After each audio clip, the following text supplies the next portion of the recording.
He chose the path of perpetual torment. In his ravenous hatred, he found no peace, and with boiling blood, he scoured the umbral planes, seeking vengeance against the Dark Lords who had wronged him. And those that tasted the bite of his sword named him.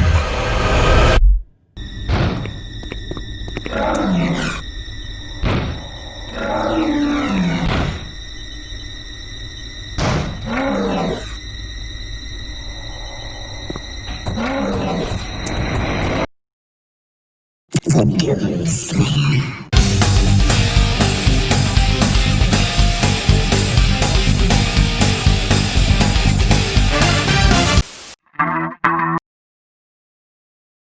Doom 3. Originally released in August of 2004 through developer id Software and publisher Activision as a continuation of the classic first-person shooter franchise, is a game that can lay claim to a very specific legacy. The seemingly endless question of, well, whether or not it could even be considered part of the same franchise anymore. Took your sweet time, Marine? Now, here's the situation. Following a 7-year gap in the series' release schedule, Doom 3 was eventually released as the first official Doom reboot, discarding the events of the original entries to instead shift the focus of the gameplay from a fast, frenetic run-and-gun experience to one that was far more grounded in tension and horror. And this immediately created a problem. In spite of Doom 3's initially very positive reception and immensely successful commercial performance, the deviation from what had made the classic FPS experience of 93's Doom and beyond so ridiculously entertaining prompted some reviewers to question this decision, and ultimately drew certain speculation as to what might have been the final product had id Software remained more in line with the series' roots. And this is something that has only garnered more traction as the years have gone by. To be a little blunt, it's fair to say that Doom 3's legacy has not been entirely kind to the game. For as long as most Doom fans can probably remember, especially when taking into consideration the eventual cancellation of Doom 4 and subsequent 2016 reboot and beyond, Doom 3 has always been known as something of a black sheep within the franchise. For those most heavily invested in the frantic balls-to-the-walls pace of the original, Doom 3 wasn't really up to the task of meeting this expectation. Yet on the other hand, in spite of the developer's intent to create a title that would elicit genuine terror, the team's decision to rely on extremely darkened environments is one that has been casually mocked throughout the years, the game having something of a reputation due to player frustration within these moments. Well, I guess there's a ladder around here somewhere. Oh, here we are. Right. Anyway, moving on from that, this is where I have to admit something. As far as I'm aware, having not played Doom 3 for well over a decade, I don't think I've ever actually completed this game, and that kinda bothers me. As a huge Doom fan, I've replayed the originals countless times, and for the newest entries in the franchise, the 2016 reboot was an absolute joy to behold. A perfect flip of the table retaliation against the modern first-person shooter experiences that had for the most part become stale and repetitive. So, in bringing something back from the past, the 2016 Doom reboot offered something fresh and interesting, helped to no end by the developer's willingness to place their faith in a composer who understood that not only can music be something valuable within a game, it can be the very thing that players actually stick around for. I mean, just look at the fan shitstorm that erupted around the Mick Gordon versus Bethesda situation. If you can think of a single similar situation in which fans rallied so furiously to support a video game composer of one of the most influential action series of all time, please tell me. I'd genuinely love to know. But to bring things back on track, I'm not here to talk about Doom Eternal or even 2016. I'm here to talk about the oddball of the family.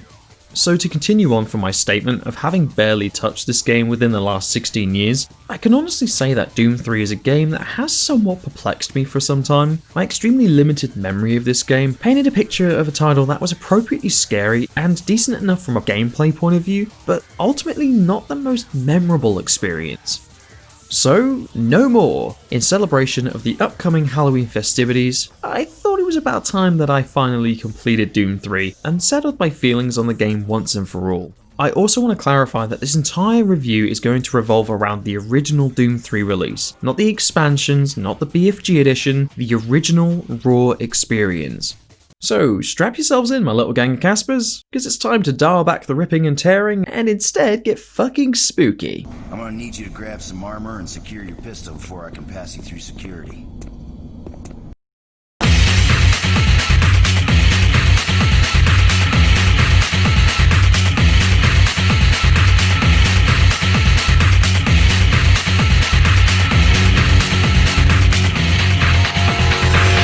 Okay, yeah, maybe we're not dialing back the ripping too much, but it's a fair assessment that the gameplay of Doom 3 is an extremely noticeable step away from the intensity of what came before, and also would of course eventually come after. And on the surface, if I was to be blunt and a little obnoxious, the gameplay of Doom 3 can pretty much be summarised as follows. Sneaking, watch your back. Sneaking, gather supplies, and watch your back. Kill said beastie that spawns behind you when you pick up the armor. More sneaking. Kill said beastie that spawns in front of you. More sneaking. Get spooked by the horror shit that occurs once every 5 fucking minutes. More sneaking. Kill said beastie that spawns beside you. More goddamn sneaking. Okay, I'll stop prattling around. Let's start from the top. The gameplay and tone of Doom 3 presents an almost radical step away from any other mainline title within the series, to the point that in spite of featuring the same weapons, same monsters, same lore, and same setting, when all is said and done, Doom 3 is far more akin to a survival horror game. Which, when you consider how much money the Resident Evil and Silent Hill series were making in the early 2000s, this really shouldn't be surprising.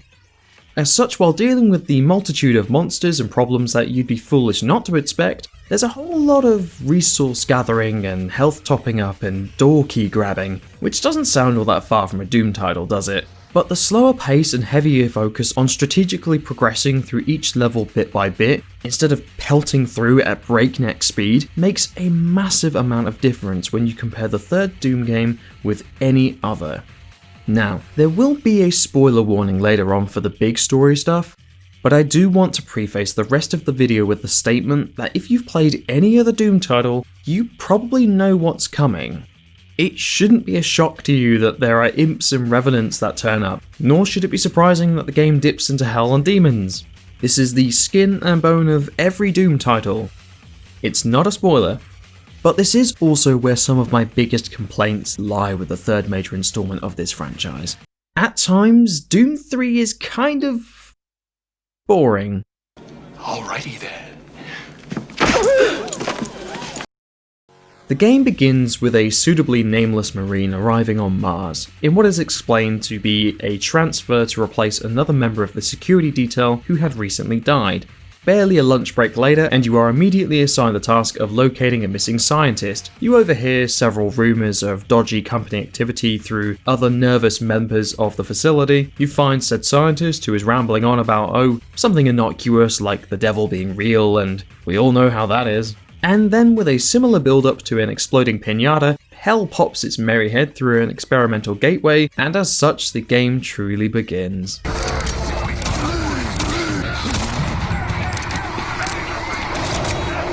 So, now that the whole base is going to shit, your commanding officer orders you to perform several tasks throughout the game, such as an attempt to regroup with other squads, re-establish radio comms, and essentially all of your basic action horror tropes. Really, the only point of any of this is to shove the player forward throughout the story, which, by the way, is easily the weakest element of Doom 3. And sure, you could argue that Doom isn't exactly a series known for its big storylines, but to offer an example as to why I feel this way, this is the original Doom manual that I have owned since childhood, and within this manual lies a little page called The Story. Now, when I was a young boy, I read this thing over and over again, captivated by one particular section that honestly got a little bit under my skin once upon a time. You and your buddies, the only combat troops for 50 million miles, were sent up to Phobos. You were ordered to secure the perimeter of the base, while the rest of the team went inside. For several hours, your radio picked up the sounds of combat, guns firing, men yelling orders, screams, bones cracking, and finally silence. Seems your buddies are dead, haha. This short yet really vivid paragraph was all I needed from the original Doom. It knew exactly what it wanted to be, and it wasn't fucking around. The booklet was just offering a little plot sweetener on the side that a lot of players probably never even saw. I just happened to enjoy flicking through the game manual, and this one just happened to stick with me. But in the case of Doom 3, it's clear that the developers remembered this small piece of pre-game lore, because instead of it being the tiniest precursor to an absolute blast of an experience, Doom 3 has you constantly listening to the gruesome deaths of the base personnel as you proceed throughout the first few levels. Command HQ, this is Fire Team 4. We are pinned down in Alpha Lab. Command HQ, this is Fire Team 2. And on paper, that sounds pretty cool. I love me some butchering of useless nothing characters. Except this shit goes on for about half an hour, and it completely ruins all possibility of tension. Instead of sneaking around the corner with an aim at a pistol and a few submachine gun clips in the quiet terror of darkened corridors, your walkie-talkie is instead having a full-on fucking murder rave down your ears.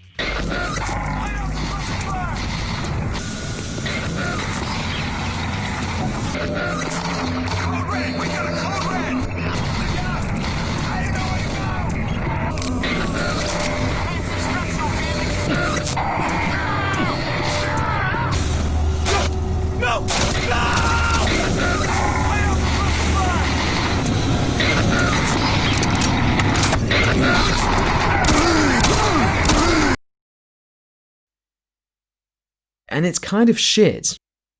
And coupled with the opening sequence of a story that doesn't really offer all that much aside from go here, do this thing, this is the start of a 15-hour problem.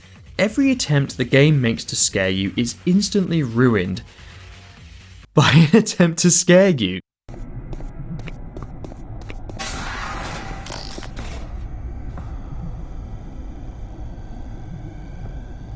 You could be creeping through a tiny wall space or dark corridor, and the slowly oozing tension is just starting to get to that sweet spot where a prickle of genuine fear starts to creep down your neck. And then...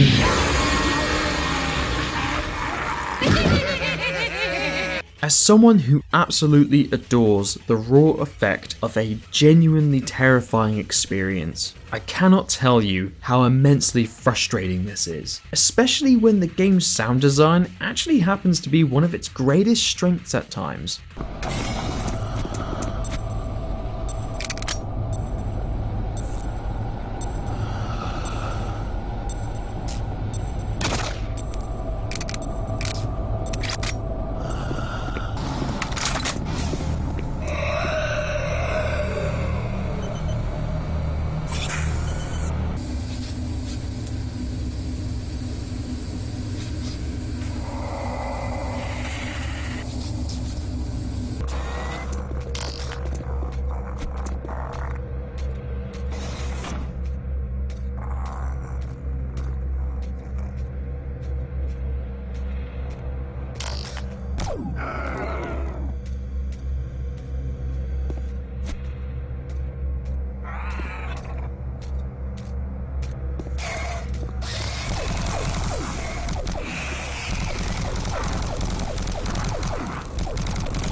These were all brief, very rare moments where Doom 3 truly delivered on its promise to take the setting and lore of the original franchise, rip out the rat in a maze, and replace it with something horrifying.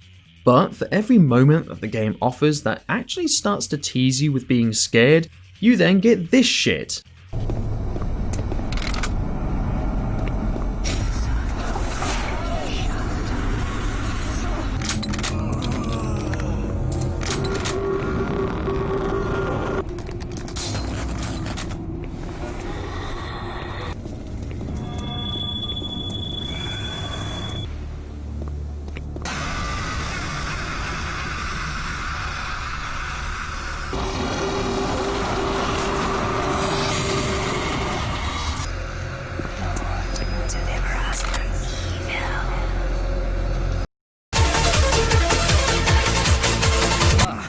surprised me.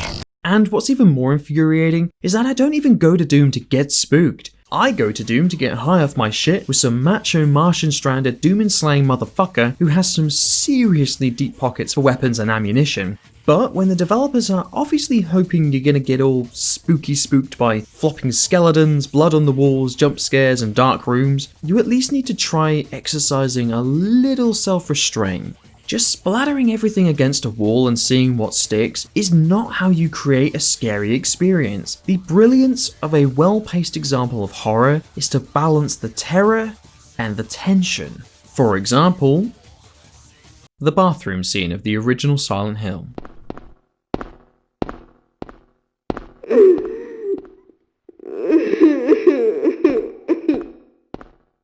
For those who haven't played the game, nothing happens here. It's a tiny scrap of atmosphere that crawls up your spine, sits in the back of your amygdala, and festers. You never see this person or learn why this happens. But in the case of Doom 3, this is what happens in a similar situation.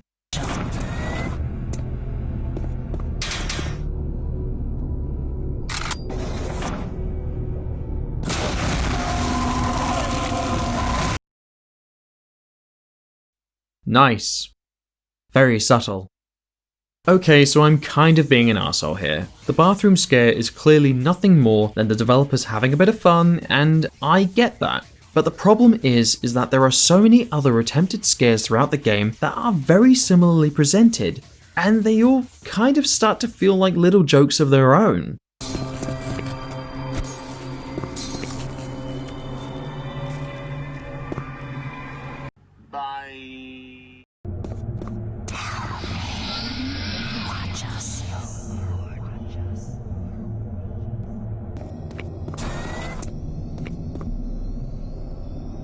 Welcome to the Delta Complex Stasis Chambers. This facility was constructed to house extra-dimensional beings, which were recovered during some of the first teleporter tests. So many of Doom 3's attempts to scare you are so cliched and delivered with about as much effectiveness as a carnival house of horrors, and that's not even taking into consideration the main villain of the game.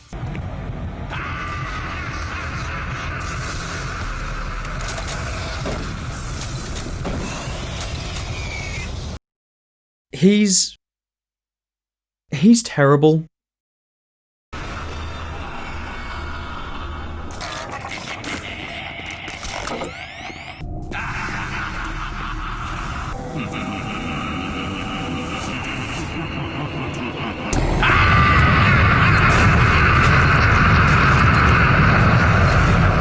Shut up! It also probably doesn't help that the game's ragdoll effects are absolutely hilarious. There were so many instances of killing demons that I was overjoyed by the sheer stupidity of how melodramatic the deaths of these walking titans of terror could be. Okay, this has been a long freight train of negativity. Let's reel this back and talk about something that I actually really like about the game.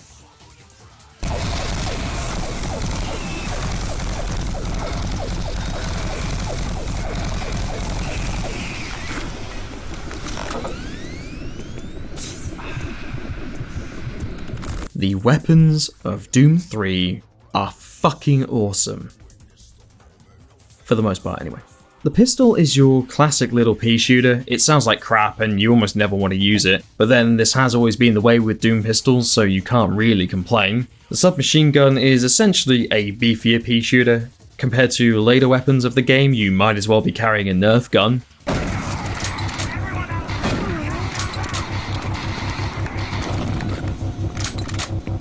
The shotgun is beautiful. As you might expect, close range is the way to go with this one, which, seeing as most of the game takes place in dark corridors and smaller environments, easily renders the shotgun as one of the most essential weapons of the game. The chain gun is...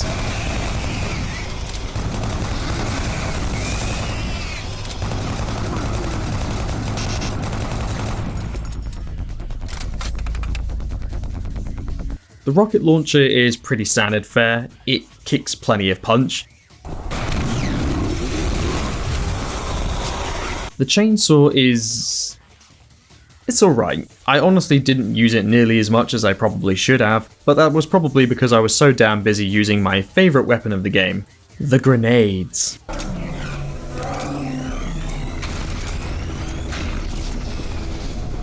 Yep, I really love the grenades of Doom 3. They feel weighty, and the wind-up animation of activating it before the throw actually adds a fair bit of that much-needed tension that I keep complaining about. If it had just been lobbed with the same softball attitude of your typical Call of Duty grenade, I doubt I'd care that much for them. Now, I haven't touched on the graphics of Doom 3 nearly as much as I might have done in other reviews by this point, but to clarify, for a 16-year-old title, this game honestly looks amazing at moments. And the plasma gun is a key example of that.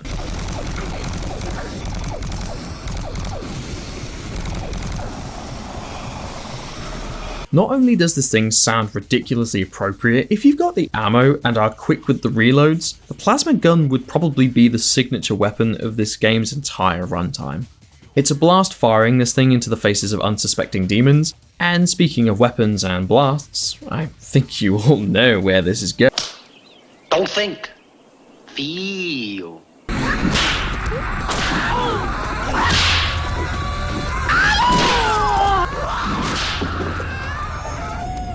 No, not the stupidly OP Berserker power-up, although it is hilarious to double fist imps into absolute oblivion. The BFG 9000 is spectacular. This thing looks incredible, and it really takes everything that the original BFG represented on board, while still redesigning and modernising the weapon for the newest at the time incarnation of Doom. But I must also admit that I do consider the weapon's lack of splash damage when hitting the floor or walls something of an irritation. If you're firing huge green alien blobs of mass destruction, it speaks to reason that these would injure you at close range. Then again, the original BFG didn't hurt the player either, so I can't really consider this a problem. It's a nitpick if anything. Now, there is another weapon worth mentioning, but this little critter is neck deep in spoiler territory, so here's a timestamp if you feel it's worth avoiding an extremely minimal story of a 16-year-old game. There isn't much to it, you're probably okay. So, when considering the big baddie of your classic 90s action horror shooter titles, what comes to mind? Probably a bombastic boss or evil artificial entity, right? Well, this is Doom 3's primary antagonist, Dr. Malcolm Betruger. A bald dude. Betruger is effectively your typical power-hungry antagonist. He reasons that through powers he has acquired since awakening the Hell Portals and the subsequent invasion of Earth, that he will become all-powerful and, yeah, it's standard fair bad guy. We've seen it a million times, and it's really not all that important anyway, if I'm honest. What is important is that Betruger is the primary reason that you visit one of Doom's most iconic locations, Hell.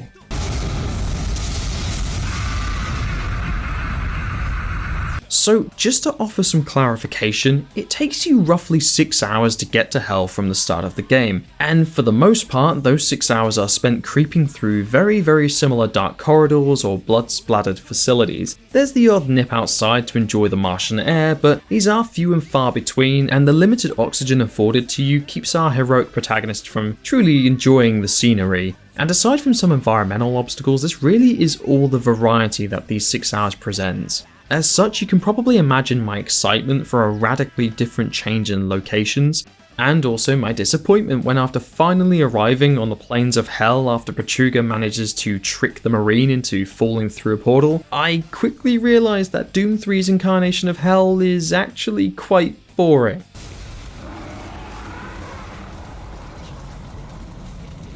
Sure, there's the odd moment that looks cool, but the fact is it really is textbook Satanism down here, and the developer's decision to strip the player of all of your accumulated weapons in what was clearly an attempt to raise the stakes, if anything actually ends up being the worst decision that they could possibly made. This is going to sound like a really stupid and unnecessary statement, but Hell should feel like hell. And it doesn't. Sure, it looks the part, but I expected to land in a heap and immediately be swarmed with imps and Hell Knights, fuck, I wanted the game to do that, to test everything that I had gained up to this point in some huge epic battle. But in stripping the player of all of their weapons, this simply can't happen. In stealing the arsenal that had been meticulously acquired by the player for a full third of the game and only giving them a shotgun in exchange, the enemies in turn actually have to be weaker instead of more challenging. What could have been a massive onslaught of seemingly unsurmountable odds that forces the player to rely on the weapons and tools of the last 6 hours instead deflates into little other than more goddamn fucking sneaking. It's so frustrating. And it's an absolute waste. In fact, you're not really here all that long. You're back on Mars within an hour at best. You kill off some big croc boss and collect the Soul Cube, an artifact that the game has been yelling at you to collect for a while. More on that later. And then you're back on Mars. Cool. Here we go again. And I really wish I could say that the final third of the game was a huge step up from the first two, but it's honestly not. You progress throughout the facility, completing the tasks assigned to you, and yeah, hell is now seeping through the floors and the walls due to the portals opening, and it does admittedly create some fun instances of environmental changes, but Betruga's frankly obscene instance to keep yelling at you about how you're gonna die and how evil he is, and so much stupid laughing. Again, it just completely ruins the tension. I don't need this dickweed telling me that I am a tiny insignificant speck of human skin that is doomed to perish in a miserable wasteland of pain and despair. I am fucking aware. But at least I now have a friend. The Soul Cube, effectively the companion cube of Doom 3, is this handy little demon weapon that rips enemies to pieces and replenishes your health in the process. Who's a good boy? Who's a good boy tearing all them pieces to shreds? So finally, you make your way to the deepest caverns of the base, stumble upon the final boss, who honestly looks pretty awesome, in spite of how easily you can deal with him, keep strafing and dodging his blasts, fire the BFG a whole lot, and keep using the Soul Cube to leech health off him until eventually he's suffered enough and keels over. And that's it. That's the end of Doom 3, the game's over. The Marine is rescued, and Betruga is revealed to have been reincarnated as some demon dragon thing. Roll credits, I guess.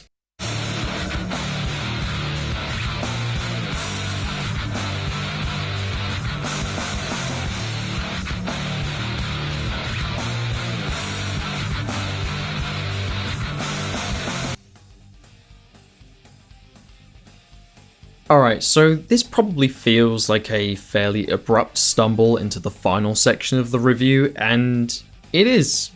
But honestly, that's exactly how the ending of Doom 3 felt. What tries so hard to be this tense, scary experience just deflates after one last battle, and what's so sad is that it's extremely evident that the developers poured their heart and soul into this game. There are so many instances of fun Easter eggs or loving references to previous works, and the gameplay, although flawed, does feel competently presented. Honestly, I love this franchise so much that I kind of wanted to make this review as something of a fuck you to the naysayers of Doom 3, to be an obnoxious tiny YouTube reviewer who yells at the higher ups, you know what, Doom 3 is awesome, let's be kinder to it. But I have to be honest, a lot of the criticism was right. My somewhat rose-tinted glasses memory was at least one that felt fun and a little different. And instead my experience all these years later was one drenched in frustration and disappointment. It's clear from the game's greatest moments that id Software wanted this game to be an excellent example of horror, but instead, all that seems to have come from this ambition is an experience that feels off. Doom 3 does not feel like a Doom game. Instead, it's this strange amalgamation of sci-fi monsters and cheesy supernatural horror cliches. Half of this game's storytelling is presented through endless audio logs, military commands, and the odd shade of a Doom that is actually recognizable. And it doesn't feel lazy, it just feels very misguided. And that really is the last thing that I can say about Doom 3. In spite of some moments that were enjoyable, it's nothing special. Graphically, this game looks fantastic for its time. The weaponry for the most part is a blast to handle, the demons look and feel like classic Doom enemies with a modernized twist. But as a complete package, the game just doesn't deliver. I admire the developers' intent on pursuing something different from what came before, but in a way, I also admire them even more for the future decision to return to what we all know they were really good at. To create a truly visceral Doom experience, to offer a blast of entertainment so fucking exhilarating and cathartic that it completely blew players away. To be hellish and bombastic and new and nostalgic all at once. And of course, to rip and tear. Bye!